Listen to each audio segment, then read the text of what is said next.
او ګیټار ستا پکې ښکا چې ښکا استاد هغه ته چې ما ته ګیټار را زده کوي مګر دی پر تا باندې لار وایي آیا استاد دا غلطي ده اوس په دې نه پوهېږې دونه غټه غلطي ده چې در جېبله غټه غلطي سالانه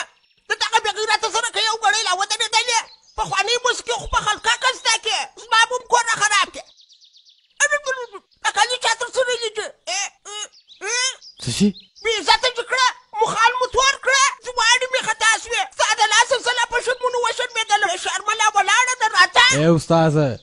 پښه دې تر چوکاټ واړول ښه پر چوکاټ مې پښه واړوله ګیټار غږونکی اوس ماته سرنګۍ راشي اون را ساریګمه په د نیسه ته که برامایه که مرامایه خو زه سنجو یم سنجو چوهان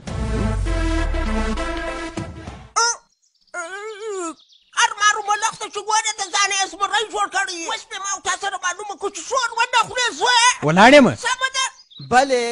شرمجانه که چې زما خبره واورېدل وبشرمېږه داسې څه وسوه خرابې لور چې د یو چا سره لار جوړه کړې ده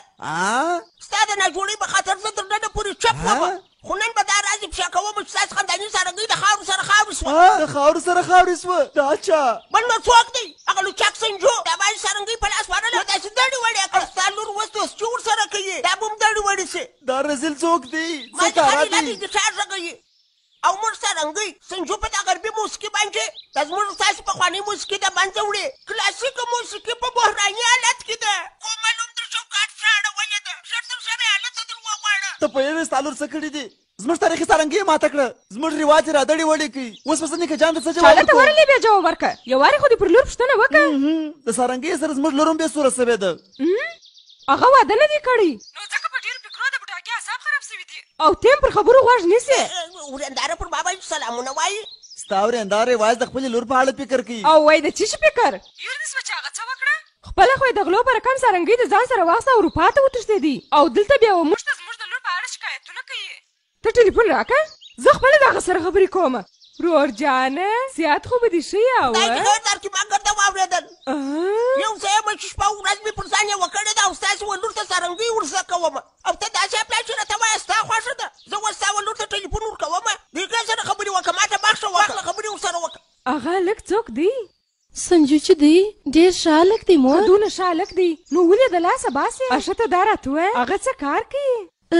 هغه یو ډېر ښه ګیټار غږونکی دی مور هغه ډېر ښه ګیټار غږونکی دی هغه ما چې لوچک دی بې غیرته دی ګیټار خو پرېږده چکچکې لاسه مینه کې شته لورې ته هېڅ فکر مه خرابوه ژر تر ژره د هغه ادرس راواستوه ستا پلار به د هغه د پلار سره خبرې وکړي ورسه د هلک د کورنۍ سره خبرې وکړه زه ولې خبرې ورسره نو وکړم څه کوې همسایه ور واستوم نو ورځې نو ورځې ومو لیدل خاوند چې سپین ږیری سي نو د مېرمنې د لاس سارنګۍ څه وسوه بیا یې د سرنګۍ وژغولو ته ملا وتړله راسه